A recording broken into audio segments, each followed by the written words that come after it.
whether they be the people of Cuba, strangled by U.S. sanctions, indigenous people of the U.S., Sudan, or Haiti.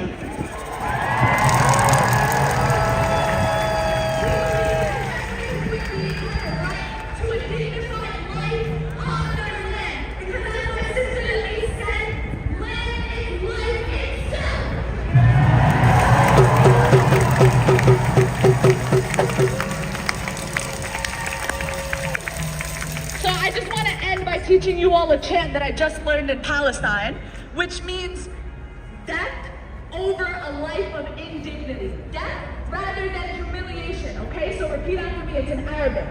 الموت ولا المدلة، الموت ولا المدلة، الموت ولا المدلة، الموت ولا المدلة، الموت ولا المدلة.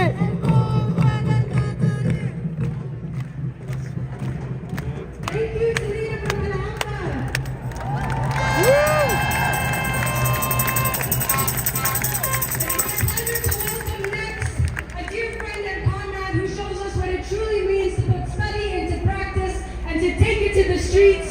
Please help me welcome Kate from the People's Forum.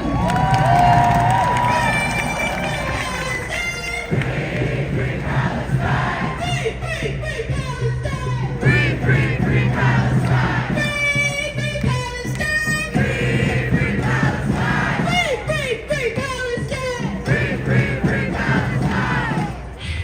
It is a beautiful day to be here with you all in the belly of the beast and crying for its demise. We are here today to celebrate Land Day and commemorate the years-long struggle. Land Day happened 48 years ago, and in that moment, Israel was seeking to expand, and Palestinians refused. They refused. They coordinated a general strike. They organized demonstrations and protests, and they were punished for it. And so today, we are here to honor that sacrifice and their memory.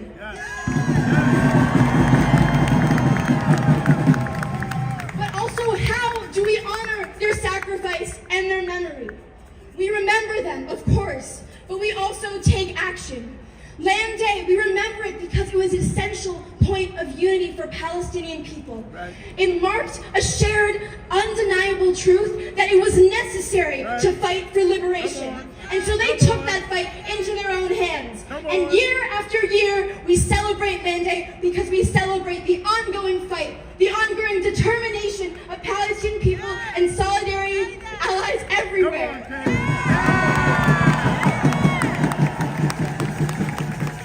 And so we are here today with our own kind of unity, right? We are here today because we have a shared humanity with the Palestinian people, but also because we know that the people who are sending money, billions, countless billions of dollars to Israel, are the same people who are denying us basic rights here in the U.S.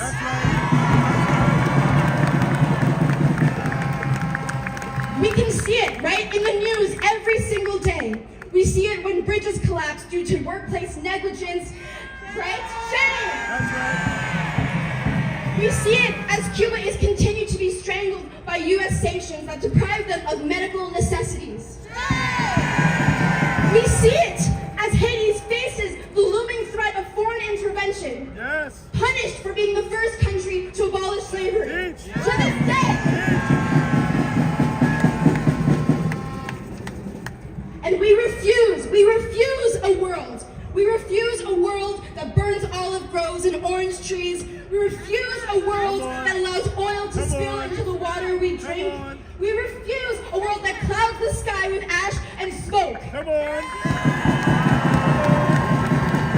We want a world that we can live and thrive in. Yes, teach, tell them, come on, bring it on.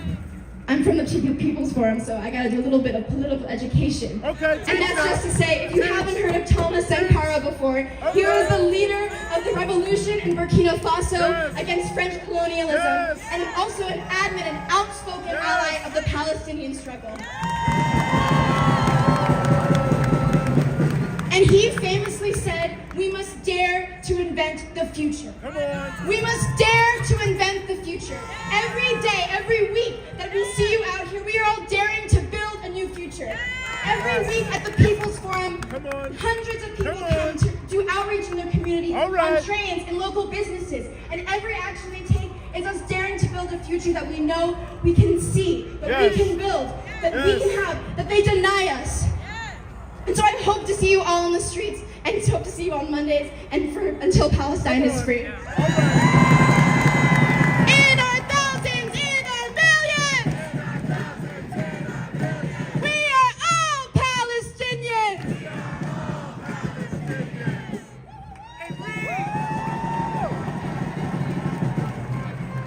Somehow, thousands of more people keep coming in. We're now several blocks long. This is what the power of the people looks like. Now, I am honored to welcome a brother who's been a leader in our community for many years, who has stood firm defending the rights of the Palestinian people for years. I don't want to age him, but when I was a teenager, he was leading our marches for Palestine. Welcome, our dear brother, Raja. Assalamu alaikum, everyone. It's very powerful, very beautiful to see my people here. After 170 some days, I lost count. But the fact that people are still coming to the streets and standing that their struggle is our struggle. Out of understanding that their battle with evil is our battle with evil here. Our understanding that the land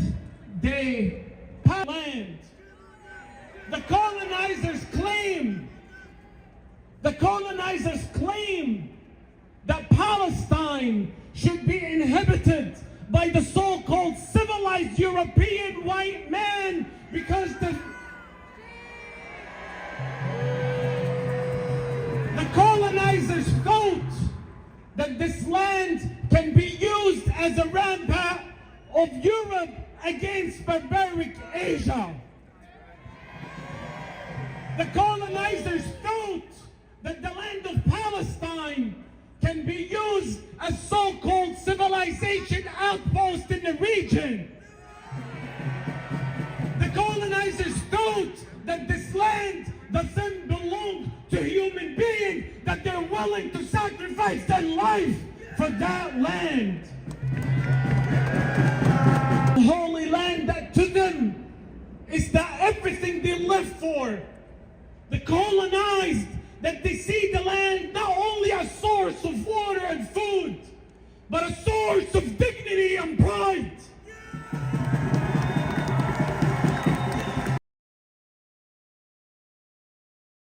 And that this land is the land of their civilization, the land of their culture, an image of their identity, an identity that settler colonial project is trying to erase 76 years after to succeed in their project of eliminating the indigenous people of the land of Palestine.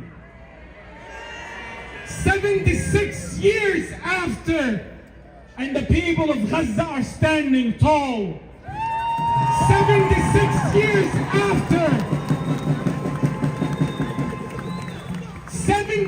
76 years after, and the youth of the colonial West are standing for justice.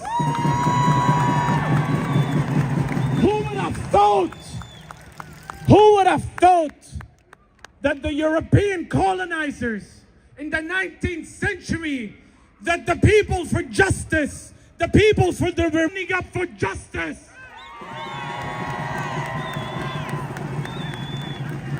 I want to wrap up and say that the fight for the land is everything to Palestinians. The land is everything. The land is life. And with that life, there is death. And Palestinians are ready to die for their land. And the genocide in Gaza is committed to do one thing: to continue the land theft. But there is an obstacle for the colonizers, which is the resistance. The resistance has kept the Palestinian cause alive. The Palestinians have kept us alive. The resistance has kept our dignity alive.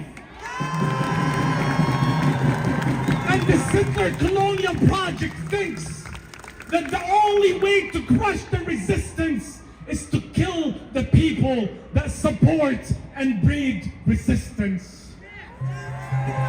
The bombing of children and women and civilians, the destruction of hospitals is done in a way to remove and liquidate and eradicate any sense of safety, any sense of survival, so people leave the land and stop resisting.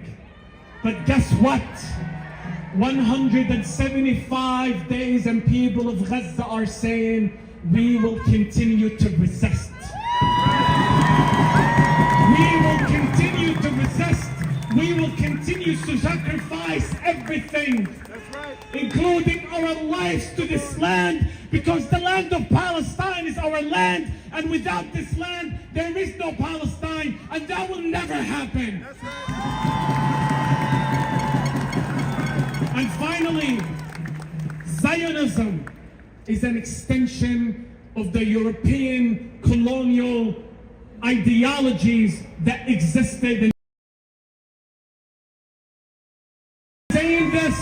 I'm not saying this out of exaggeration. I can quote you Zionist pioneers like Herzl, who mentioned and he messaged Chamberlain from the so-called Great Britain, and there's nothing great about it. When he told him, I invite you for something colonial, he called the settler colonial project of Palestine something colonial. Yes. He knew what he was calling for. The Zionist leaders knew that they need to invoke the... Forgive me for taking long, as the so-called Prime Minister, who's unfortunately Bernie Sanders, not unfortunately, it's expected, was celebrated, Golda Meir. She used to say that the old will die and the young will forget. But guess what? 76 years after, not only has the young not forgotten, not only is the young is fighting in Gaza and resisting. A dear community. No peace! No justice! No peace! No justice! No peace! Hi, my name is Stella. My pronouns are she, her, her. Means rootedness and stewardship, and artisans in their effort to reclaim the land's livelihood and freedom. My grandparents are the survivors of the 1948 mass ethnic cleansing and genocide of Palestinians, which is known as the Nakba, the catastrophe. My grandparents were exiled from Palestine by foot and grew up as refugees in Jordan. To witness this happen again is humiliating and disgusting, to say the least. Like millions of other Palestinian refugees and their descendants, we do not have a home, nor do we feel at home anywhere in the world. We are uprooted, like the olive trees, put in an environment that we are not only not indigenous to, but environments that have never wanted us or accepted us. When you think about the environment, I want you to always consider what is beyond the concrete, what is invisible, what is unspoken, what is culture. The environment tells us what we should believe is good and what is considered truth. Like many of you, over the last several months, I have felt an overwhelming lack of oxygen. I can't breathe. I feel suffocated. The air around me is burning and all I see is smoke. The smoke of colonialism, of imperialism, of Zionism. The smoke of our planet burning. On a cellular level, my body is rejecting this environment. Although I grew up in New York, I often look around and think, I don't belong here. After all, I too am an olive tree uprooted from its soil. The Zionist project has taken so much from us. This is the heart of the empire. The colonization of Palestine cannot be done by the Zionist entity alone. It's a fully funded US and Western imperial project, and Israel is effectively an outpost of the United States. I feel ashamed. I'm ashamed to be a US citizen. I'm ashamed to be a New Yorker. Settler colonialism is why there's a genocide today. Settler colonialism is defined as a form of exogenous domination in which the primary goal of the colonial movement is to obtain and to stay on the land, seeking the elimination of indigenous communities, not only as individuals, but as people with a sovereign status. Settler colonialism is the root cause of genocide. Settler colonialism is the root cause of the climate crisis. Settler colonialism is the root cause of mass incarceration. Settler colonialism is the root cause of all systems of oppression. So I ask you to name settler colonialism in every fight to dismantle all systems of oppression.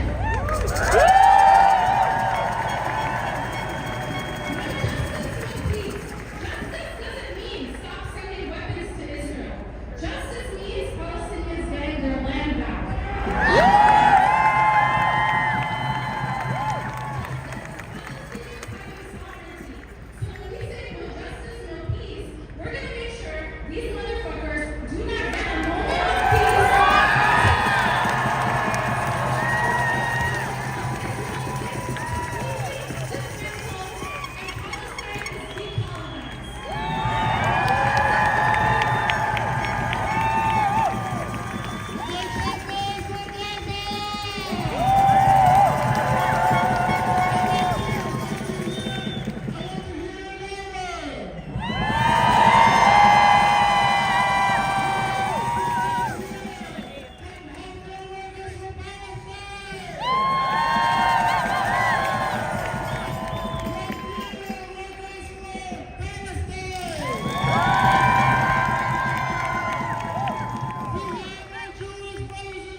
Hello, I'm Shao. I'm from Extinction Rebellion. I'm here to tell you a story. A story of the Israeli hymn and the Palestinian hymn.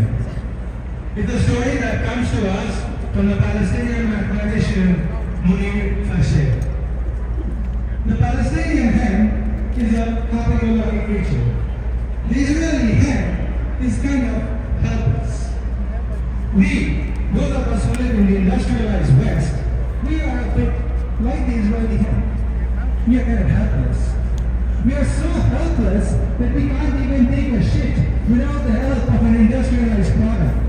Without the help of an industrialized pipeline stretching from our asses all the way to a forest. With types of pipeline to take a shit at home and to take a shit at work. We found out this, right, during the COVID.